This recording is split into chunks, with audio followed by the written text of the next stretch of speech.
오늘도 이렇게 주의 전에 나와 예배드리신 우리 모든 성도님들을 주님의 이름으로 환영하고 축복합니다. 우리 옆에 분들과 함께 이렇게 인사했으면 좋겠습니다. 참 좋은 날 예배의 자리에서 뵈니 너무나 감사합니다.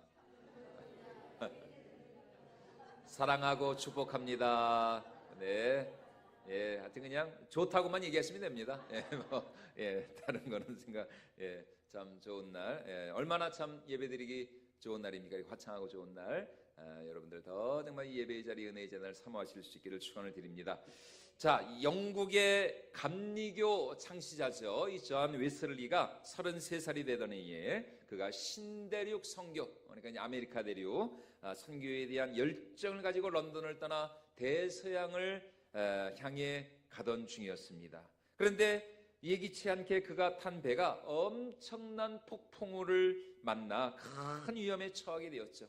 이 공포에 질려버린 이 웨슬리는 죽음에 대한 두려움이 엄습하여 어찌할 줄을 몰랐습니다. 그런데 바로 그때 배 한편에 일단의 사람들이 모여서 조용히 찬송을 부르면서 하나님께 기도하고 있는 모습이 이 웨슬리의 눈에 들어온 것이죠. 그들이 누구였느냐? 바로 16세기 종교개혁의 선구자라 할 수 있는 존 후스의 후예들인 이 모라비안 교도들이었습니다. 존 후스가 누구냐?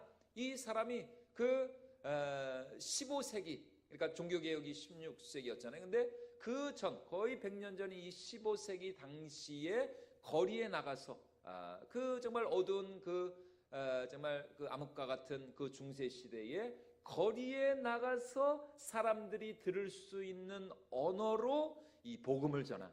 왜냐하면 그 당시 중세 교회는 라틴어로만 이렇게 미사를 드렸거든요. 근데 라틴어는 사람들이 대부분의 사람들이 몰라.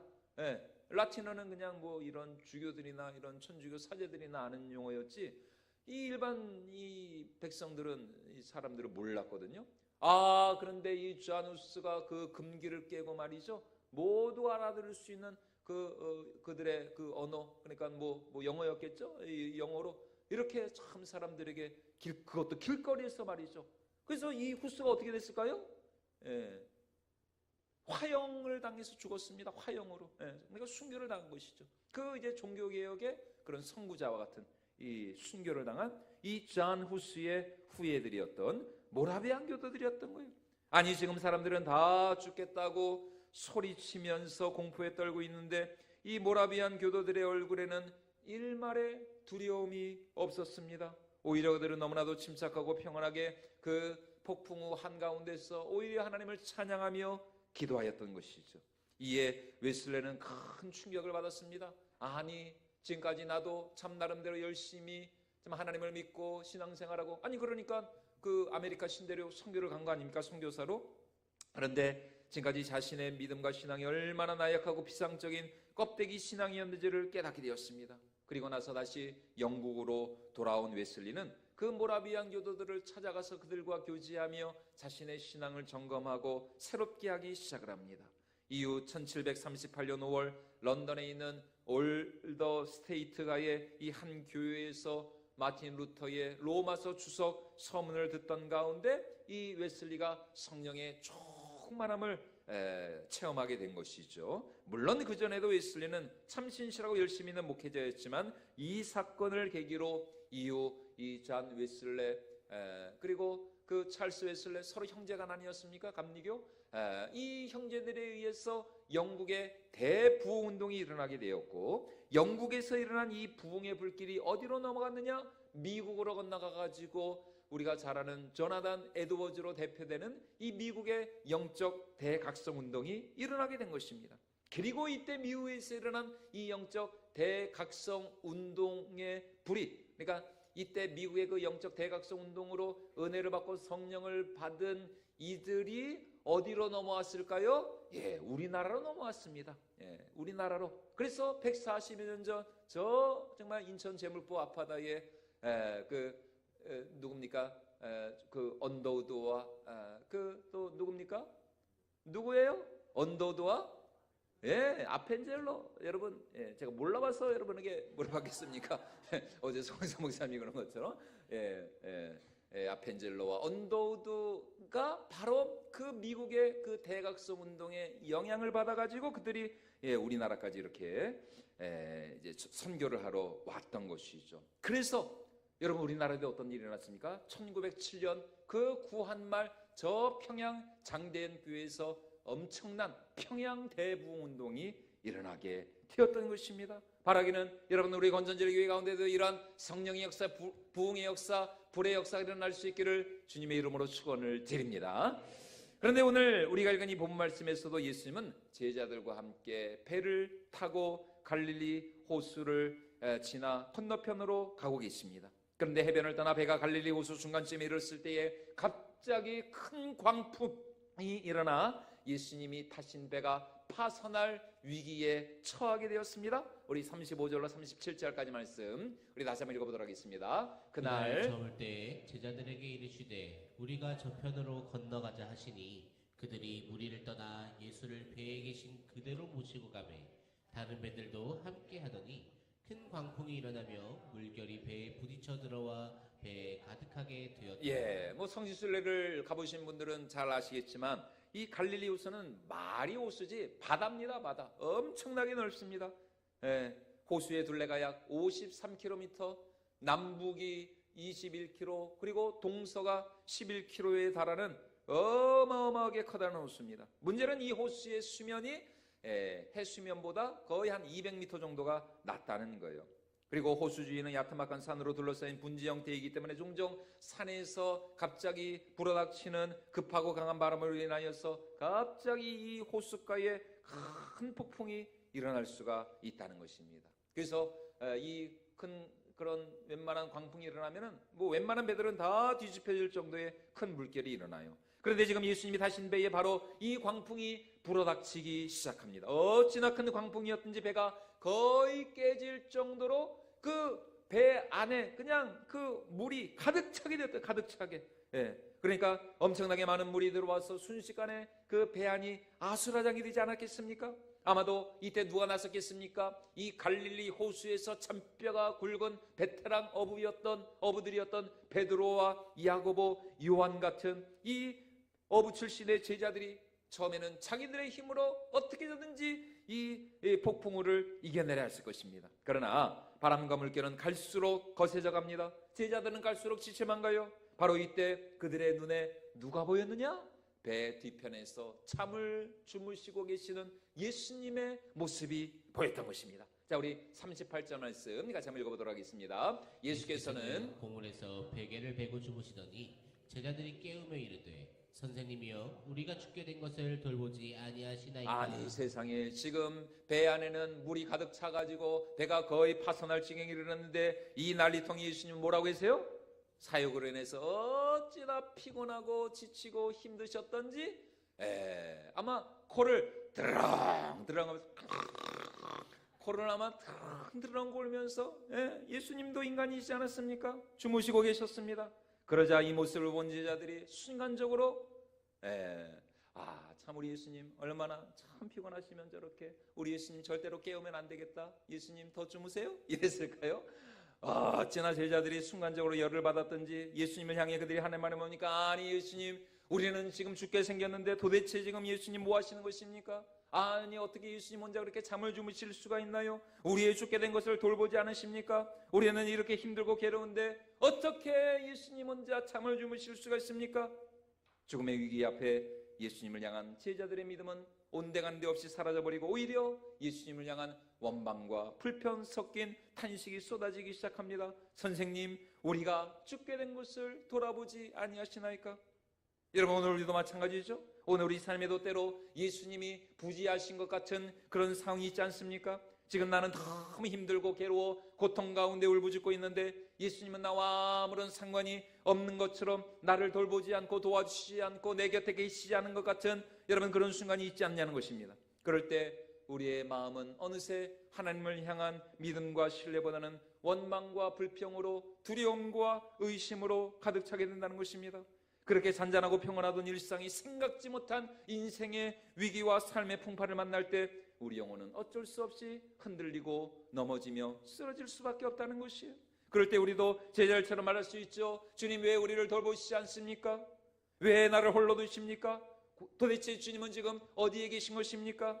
여러분, 이렇게 두려움과 공포에 떨고 있는 제자들의 외침에 드디어 잠에서 깨신 예수님이 이렇게 말씀을 하시는 것이죠. 저 미친 듯이 날뛰고 있는 저 폭풍우, 저 광풍을 향해 오늘 예수님이 무엇이라고 말씀하십니까? 잠잠하라, 고요하라 명령하십니다. 자, 우리 39절 말씀 같이 한번 읽어보도록 하겠습니다. 예수께서 깨어 바람을 꾸짖으시며 바다더러 이르시되 잠잠하라 고요하라 하시니 바람이 그치고 아주 잔잔하여지더라. 예수님은 마치 저 바다와 저 광풍에 인격이 있는 것처럼 말이죠. 그들을 향해 잠잠하라, 고요하라 꾸짖고 계십니다. 그러자 어떤 일이 일어났어요? 예수님 말씀하시자마자 정말 거짓말과 같이 바다가 잔잔해지고 광풍이 멈춰버렸습니다. 왜냐하면 우리 예수님의 말씀은 어떤 분의 말씀이었기 때문입니까? 우리 예수님의 말씀은 창조주 하나님의 말씀이었기 때문입니다. 그분의 말씀은 천지를 창조하시고 온 천하 만물을 주관하시고 다스리시고 통치하시는 전능하신 왕의 말씀이었기 때문이었습니다. 그래서 그분이 말씀하시자 그렇게 미친 듯이 날뛰며 휘몰아치던 광풍이 잠잠해진 것입니다. 이분이 말씀하시자 제자들을 집어삼킬 듯이 거대하게 몰려오던 그 파도가 순식간에 잔잔해지고 고요해지고 얌전해진 거예요. 그렇게 얌전해질 수가 없어요. 저희 집에 키우는 강아지가 얌전하다가 이제 낯선 사람이 집에 들어오면은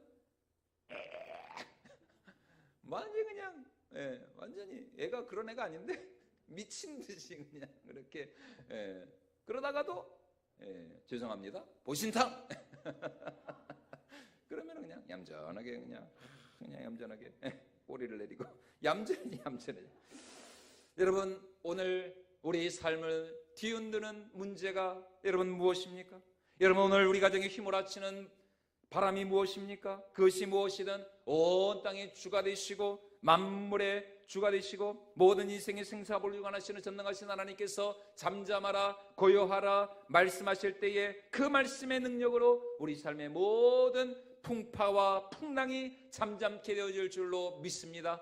반드시 우리 하나님의 그 말씀으로 우리 인생이 정말 잔잔한 그런 고요한 바다가 될 줄로 믿습니다. 그러므로 우리는 간구해야 됩니다. 하나님, 우리 삶의 모든 풍파가 물러가게 하여 주시옵소서. 우리를 위협하고 두렵게 하는 모든 악한 마귀 사단의 권세가 떠나가게 하여 주시옵소서. 그리하여 주님 안에서 참된 평안과 안식과 위로를 누리게 하여 주시옵소서. 그렇게 우리가 기도하며 간구할 때에 잠잠케 하시는 하나님의 능력이 우리 삶 가운데 역사하게 될 줄로 믿습니다. 자, 그렇다면 오늘 어떻게 이러한 말씀의 권세 또 말씀의 능력이 우리 삶 가운데 역사할 수 있을까? 그 비밀이 오늘 예수님께서 제자들에게 하시는 말씀을 통해서 드러나고 있습니다. 우리 40절과 41절 말씀 같이 한번 읽어보도록 하겠습니다. 이에 제자들에게 이르시되 어찌하여 이렇게 무서워하느냐 너희가 어찌 믿음이 없느냐 하시니 그들이 심히 두려워하여 서로 말하되 그가 누구이기에 바람과 바다도 순종하는가 하였더라.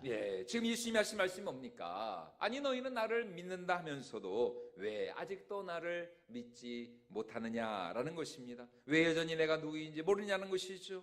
여러분, 무슨 말입니까? 오늘 우리의 믿음은 절대로 지식적이고 이론적인 그런 믿음에 그쳐서는 안 된다는 것입니다. 교회 안에서만 통하는 믿음이 되어서는 안 된다는 것입니다. 교회 밖을 나와서 세상과 부딪히고 고난의 현실과 부딪히는 순간 사라지고 그리고 깨져버리는 그런 나약한 껍데기 같은 믿음이 되어서는 안 된다는 것입니다. 그런 알맹이 없는 믿음을 가지고서는 세상을 이길 수가 없다는 것이요. 중요한 것은 무엇입니까? 오늘 우리 삶의 고난과 고통의 폭풍우가 불어닥칠 때에 주님을 향한 우리의 믿음이 실제로 움직이게 하는 것입니다. 우리의 믿음이 실제로 일하게 역사하게 하는 것이에요. 다시 말해 내가 들은 이 말씀을 우리 삶의 문제에 실제로 적용해보고 또 대입해보는 것입니다. 아, 정말 이 말씀에 능력이 있는가, 힘이 있는가? 하나님의 말씀이 오늘 내 삶에 역사할 수 있도록 그 말씀에 우리가 순종하는 것이죠. 그 말씀을 붙들고 기도하는 것입니다. 왜냐하면 하나님의 나라는 언제나 하나님의 말씀과 함께 말씀의 능력과 함께 임하는 나라이기 때문입니다. 언제나 우리 하나님, 우리 예수님은 무엇으로 일하신 하나님이시냐? 말씀으로 일하신, 태초에 하나님이 빛이 있으라 말씀하실 때에, 오늘 여러분 이 광풍을 향해서도 뭐 예수님이 다른 거 한 거 아니에요. 예수님의 그 말씀, 잠잠하라 고요하라 말씀하셨을 때 그 말씀의 능력으로 말미암아 광풍이 잔잔해지고 또 폭풍우가 고요해지는 이런 놀라운 역사가 일어났다는 것입니다. 여러분, 그러므로 절대로 고난이 고난으로 끝나지 않게 하시기를 바랍니다. 절대로 오늘 우리 삶에 불어닥치는 이 고난의 때를 헛되이 낭비하지 마시기 바랍니다. 고난의 때에, 환난의 때에, 시험의 때에 우리는 더욱 하나님의 말씀에 순종하고 그 말씀을 붙들고 더 예배의 자리, 기도의 자리, 사명의 자리로 힘써 나아가야 할 줄로 믿습니다. 여러분, 믿음 없이 당하는 고난은 우리에게 아무런 유익이 없어요. 고생은 고생대로 하는데 남는 게 없습니다. 남는 게 없어요. 아니 지금 고난 나가는 것도 힘든데, 예? 아니 지금 이 정말 이 환난과 이 시험을 당하는 것도 힘들고 어려운데 만약 그 고난을 통한 유익이 없다면 여러분 얼마나 더 속상하고 얼마나 더 정말 여러분 정말 기분 나쁜 일입니까? 그러나 우리가 믿음의 빛을 품고 말씀의 능력을 의지하면서 이 고난과 시련의 어두운 터널을 통과할 때에 그 끝에서 우리는 반드시 하나님이 예비하신 기적과 응답의 빛을 경험하게 될 줄로 믿습니다. 고난이 변하여 우리의 유익이 되고 그 환난이 변하여서 우리의 간증이 되고 하나님의 살아계심을 증거할 수 있는 그런 생생한 믿음의 주인공이 될 줄로 믿습니다. 그래서 시편 119편에서 우리가 너무나 잘 아는 말씀이죠. 시인은 이렇게 고백합니다. 우리 시편 119편 71절 말씀 같이 한번 읽어보도록 하겠습니다. 고난 당한 것이 내게 유익이라 이로 말미암아 내가 주의 율례들을 배우게 되었나이다. 예, 고난의 때에 주의 율례, 주의 말씀을 붙들고 나아갔더니 그 고난이 변하여 우리의 무엇이 되었다고요? 유익이 되었다. 예. 다시 말해 믿음으로 나가는 자들을 위해서 하나님이 예비하신 축복의 상이 있다는 것입니다. 응답의 상이 있고 생명의 상급이 있다는 것입니다. 그러므로 아무리 힘들고 어려워도 죽기를 각오하고 주님을 신뢰할 수 있는 저와 여러분들이 모두가 될 수 있기를 주님의 이름으로 축원을 드립니다. 여러분, 주님만이 살 길입니다. 오직 우리 주님만이 생명의 길이요 구원의 길이요 축복의 길이 되시는 줄로 믿습니다. 그러니까 힘들고 어렵다고 해서 내 살 길을 찾아 주님을 떠나서 딴 길로 가면 여러분 그 길이 망하는 길입니다. 그 길이 죽는 길이에요. 얼마나 어리석고 안타까운지 모릅니다. 요즘 우리가 새벽마다 민수기 말씀을 보고 있잖아요. 가데스 바네아에서 모세가 각 지파에 한 사람씩 12명의 정탐꾼을 선발하여서 하나님이 주마 약속하신 가나안 땅을 정탐하게 합니다. 40일 후에 정탐을 다 마치고 그들이 그 정탐꾼들이 돌아와서 하는 말이 뭐예요? 우리는 절대로 그 땅에 들어갈 수 있다 없다? 없다는 겁니다. 없다. 예? 그들의 성벽은 너무나 크고 높고 견고할 뿐만 아니라 그곳에서 살고 있는 이 거인족속 아낙 자손을 보았는데 와, 우리는 정말 그들 앞에 메뚜기 예, 뛰어봤자 메뚜기고 뛰어봤자 벼룩이라는 거예요. 예, 백전백패. 우리는 절대로 그 땅을 취할 수 없다. 그러니 어떻게 해요? 지금이라도 우리가 빨리 애굽으로 돌아가자. 예, 이제 다시 리턴 애굽으로 돌아가죠. 여러분, 객관적으로 보면은 이 정탐꾼들의 말이 맞는 것 같습니다. 인간적으로는 그들의 말이 맞아요. 옳아요. 그러나 그 12명의 정탐꾼들 가운데 단 2사람 누굽니까? 예, 여호수아와 칼렙. 그렇죠. 예, 이 2사람만이 정반대로 말하는 겁니다. 아니다, 그렇지 않다. 우리가 능히 그 땅을 취할 수 있다. 그들과 싸워 이길 수 있다. 그들은 오히려 우리의 밥이다. 왜냐하면 하나님이 우리와 함께 하시지 않느냐? 하나님이 우리에게 저 땅을 기업으로 유업으로 주마 약속하시지 않았느냐? 우리가 그 말씀을 의지하여서 그 약속을 믿고 우리가 그 땅으로 나가자 반드시 그 땅을 취하리라. 그들이 비록 우리보다 크고 강하다 할지라도 우리가 하나님이 주신 그 말씀을 믿고 나갈 때 반드시 하나님이 우리를 통해서 역사하시고 우리를 승리케 하실 것이다. 그러나 이스라엘 백성 모두가 이 여호수아와 갈렙의 말이 아닌 그 다른 나머지 10명의 청탐꾼들의 부정적인 보고를 믿었어요. 결국 그들의 불신앙과 불순종으로 인하여서 그들이 가나안 땅을 정탐한 그 하루를 1년으로 환산하여서 그들이 몇 년 동안 가나안 땅을 헤매야만 했습니까? 40년 동안 그 정말 길고 긴 그 광야 생활이 시작이 됐다는 것입니다. 그리고 그 40년의 세월이 흐른 후에 다시 인구조사를 해보았더니 어떤 일이 일어났습니까?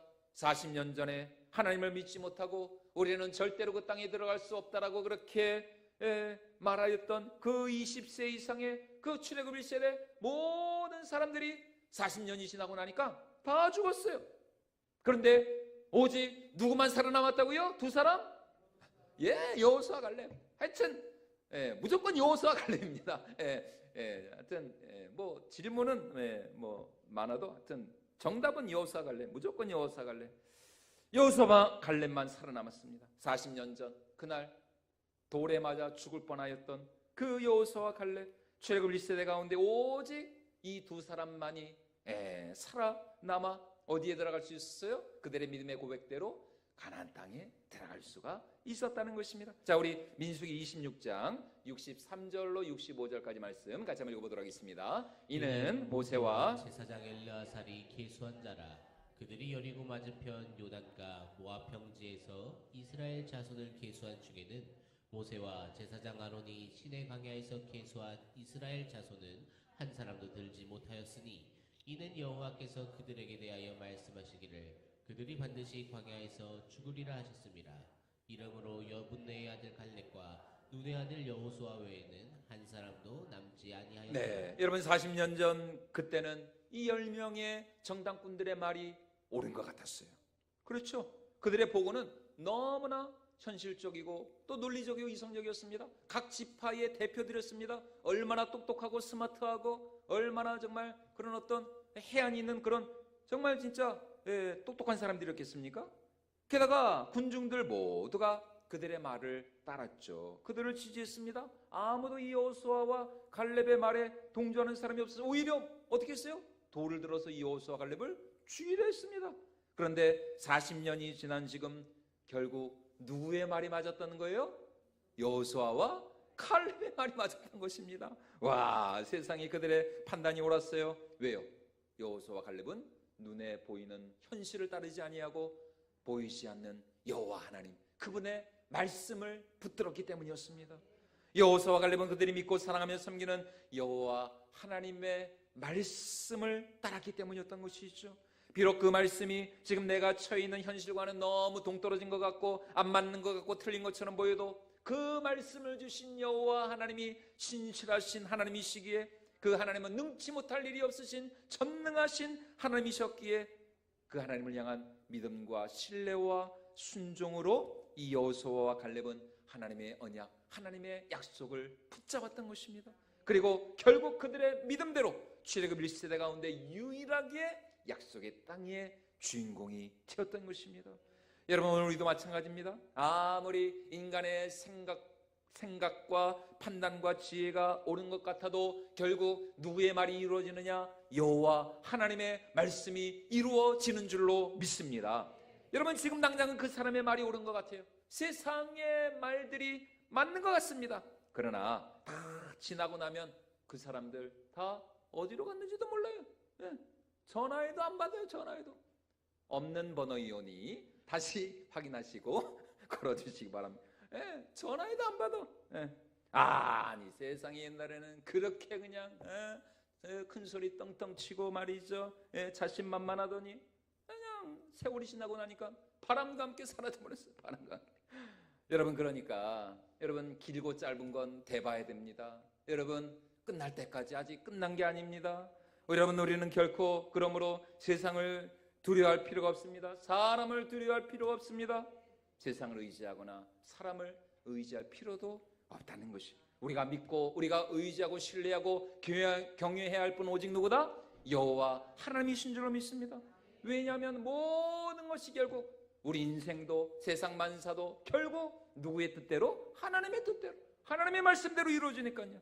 내 인생도 내 미래도 우리 가정도 우리 자녀들의 앞길과 장래도 하나님의 말씀대로 이루어지니까요. 그러니까 우리가 더 하나님을 경외해야죠. 우리가 더 하나님을 의지하지 않겠습니까? 그러므로 현실의 고난 앞에 여러분 두려워하지 마시기 바랍니다. 무서워하지 마시기 바랍니다. 어차피 우리 인생은 고난의 연속입니다. 고난의 연속. 평안하다 싶으면은 또 다른 문제가 터져요. 한 가지 문제가 해결될 만하면은 생각지 못한 또 다른 문제가 무슨 뭐 릴레이 달리기 같아요. 릴레이 달리기, 릴레이 달리기 계속 고난과 고난이 서로 바톤 터치하는. 여러분, 문제가 없는 인생은 없습니다. 문제가 없는 가정도 없다는 것입니다. 그러므로 오늘 우리 삶에 고난이 있느냐 없느냐, 문제가 있느냐 없느냐, 그게 중요한 게 아닙니다. 정말 중요한 것은 무엇입니까? 어떠한 고난과 시련, 환난의 비바람과 풍파가 몰아친다 할지라도 여러분, 우리 안에 과연 주님을 향한 믿음이 있느냐, 믿음이 있느냐, 그 믿음을 가지고 하나님의 말씀을 의지하며 나아갈 때에 여러분, 우리 가운데 하나님이 예비하신 놀라운 기적과 놀라운 축복의 놀라운 반전의 역사가 일어나게 될 줄로 믿습니다. 왜냐하면 우리 하나님은 당신의 사랑하는 자녀들에게 언제나 신실하시고 전능하시고 그리고 선하신 하나님이시기 때문입니다. 그 하나님은 당신을 신뢰하고 바라며 의지하는 자들을 반드시 그 소원의 항구로 인도하시는 우리 인생의 선한 목자 되시고 선한 정말 전능하신 선장이 되시는 하나님이신 줄로 믿습니다. 그래서 시편 107편에서 시인이 이렇게 말씀하고 있지 않습니까? 우리 시편 107편 27절로 31절까지 말씀 같이 한번 읽어보도록 하겠습니다. 저희가 이리저리 구르며 취한 자같이 비틀거리니 지각이 혼돈하도다. 이에 저희가 그 근심 중에서 여호와께 부르짖음에 그 고통에서 인도하여 내시고 광풍을 평정히 하사 물결로 잔잔케 하시는도다. 저희가 평온함을 인하여 기뻐하는 중에 여호와께서 저희를 소원의 항구로 인도하시는도다.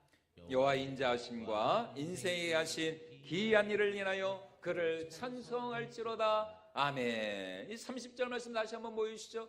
저희가 그렇게 큰 광풍과 풍랑 속에 엎드러지고 이리저리 구르고 고통 가운데 울부짖었을 때 하나님께서 어떻게 하셨다고? 그들의 기도를 들으시고 저희를 소원의 항구로 인도하시는도다. 여러분, 2025년에 하나님께서 우리의 기도와 간구를 들으시고 우리의 삶을, 여러분들의 그 마음의 소원을 들으시고 우리의 인생을 소원의 항구로 인도해 주실 수 있기를 주님의 이름으로 축원을 드립니다. 여러분, 우리 하나님이 우리 인생의 선장 되시는 하나님이십니다. 그러므로 오늘 내 힘으로 어찌할 수 없는 환난과 풍파의 비바람 속에서도 더욱 주님만을 바라보고 주님만을 의지할 수 있는 우리 모든 성도님들 될 수 있기를 주님의 이름으로 축원을 드립니다. 제자들은 무서워 떨었지만 사실 그 배에는 누가 계셨어요? 예수님이 계셨어요. 예수님이. 예수님은 단 한 번도 당신의 사랑하는 제자들을 떠나신 적이 없습니다. 여러분, 내가 평안하고 잘 나갈 때만 하나님이 우리와 함께 하시는 것이 아닙니다. 내가 건강하고 힘이 있을 때만 하나님이 우리와 함께 하시는 것이 아니에요. 오히려 하나님은 우리가 고난 가운데 있을 때, 아픔과 고통과 상처 가운데 괴로워하고 있을 때 그런 우리를 더 긍휼히 여기시고 또 불쌍히 여기시며 우리를 위로하시는 선한 목자 되신 임마누엘 여호와 하나님이신 줄로 믿습니다. 그러므로 인생의 풍파와 풍랑이 몰아칠 때 우리 영혼을 잠잠케 하시고 또 고요케 하시고 위로하시는 우리 인생의 선장 되신 하나님을 더욱 믿음으로 붙들고 의지하며 그 하나님 앞에 다 믿음으로 순종하며 나아갈 수 있는 승리하는 저와 여러분들이 모두가 될 수 있기를 주님의 이름으로 축원을 드립니다.